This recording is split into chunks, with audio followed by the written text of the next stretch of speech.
Yu-Gi-Oh has had a complex history looking back at it. Remember, the game originated from a manga that started out as a shonen saw, with Yami putting his victims through jigsaw-like games. It was wild.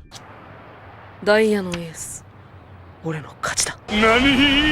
But even ignoring the anime, there have been a lot of weird bumps and controversies over the years for the card game itself, ranging from odd censoring to controversial mechanics changes to even a riot at one point.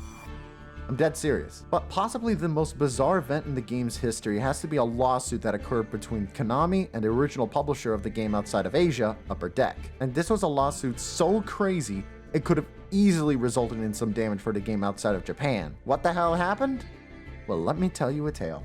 Now, as mentioned before, Konami was not the distributor and publisher of the card game outside of Asia initially. Instead, those duties went to sports card and collectible manufacturer Upper Deck Entertainment. This may sound odd, but it makes sense from an economic point of view. Rather than have to build or license out entirely new production facilities, set up multiple branches, hire a ton of new staff, etc., sometimes it's cheaper to have another company handle the production and marketing while you focus on designing and marketing to your home country. Even the Pokemon card game was initially published by Wizards of the Coast in America. Now, Upper Deck had a lot of complaints back in the day with regards to weird translation and ruling, the shuffling of rarity for certain cards resulting in an overly high percentage of common cards, and several other problems. But otherwise, they did their job.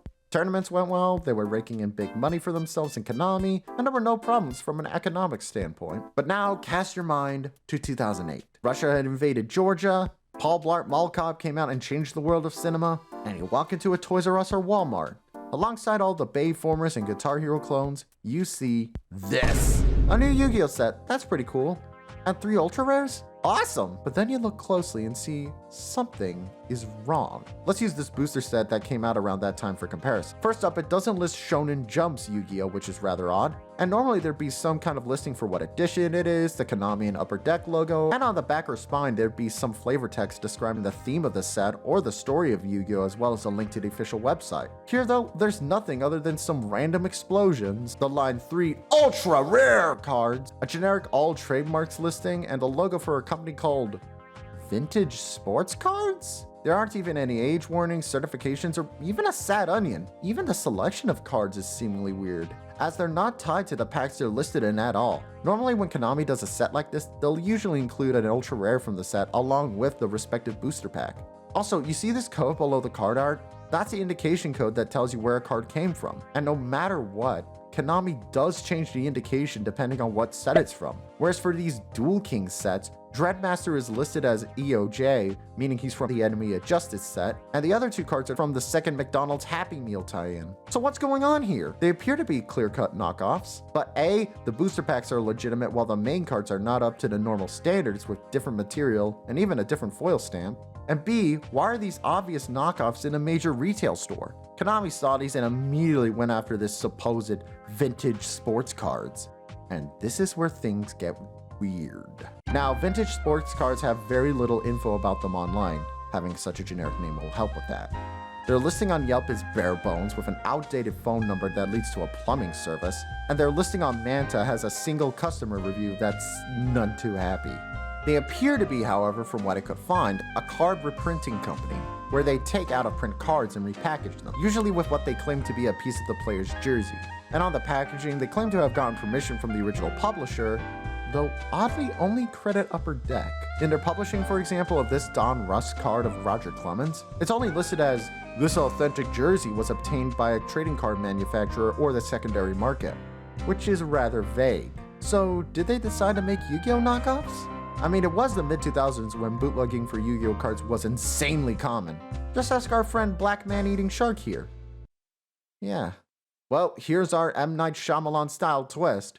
When Konami called them and said they were being sued essentially, Vintage pointed out that they were commissioned to publish those sets, and given the bootleg cards by Upper Deck. And Konami brought the hammer down hard against Upper Deck in the Nevada court, with Konami accusing Upper Deck of publishing the bootleg sets, while Upper Deck countersued, claiming libel and slander. Now, you might be thinking, why would Upper Deck do this? Why would they make bootlegs of their own license? It makes no sense. Well, it's time to educate you on a phrase you might not be familiar with, the third shift, or the ghost shift. The ghost shift is a term for manufacturing, where the factory in charge of manufacturing has another run of production to produce unauthorized goods. It's used a lot more in the electronics world, where for computer parts, for instance, knockoff graphics cards being produced in China were commonly made at factories that were supposed to be authorized. Now, the way a lot of ghost shifts can get away with this is that they're typically under the radar. It's tricky to pinpoint the origin from the knockoff merchandise, and the factories producing them in, say, China for instance, fall under a different legal jurisdiction than the United States, or are just not worth taking legal action against.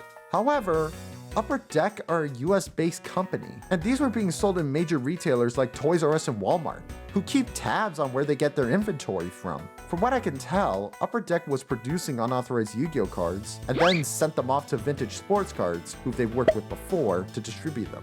My guess is that they were hoping so that if they were caught, Vintage Sports Cards would be the fall guy. The problem is, someone had the bright idea to sell them in major retail shops, where anyone, including Konami employees, could easily find them. This is also ridiculous, especially reports of the meetings to produce the bootleg cards that happened at Upper Deck, where president and co-founder of Upper Deck, Richard McMillan, would rip up the Chinese printed cards for not being good enough. Hey, if you're gonna produce knockoffs, you might as well do it right. So yeah, with all this going against them, Upper Deck thoroughly got their asses handed to them legally. Upper Deck and Konami settled out of court for undisclosed terms, but what we do know is that Konami took over distribution and manufacturing of Yu-Gi-Oh! Worldwide. And sure, Konami may have their occasional rough moments, but don't let people with nostalgia goggles who get horny over anything old fool you. Konami are running the game far better than people who were, illegally pirating the game they were meant to distribute.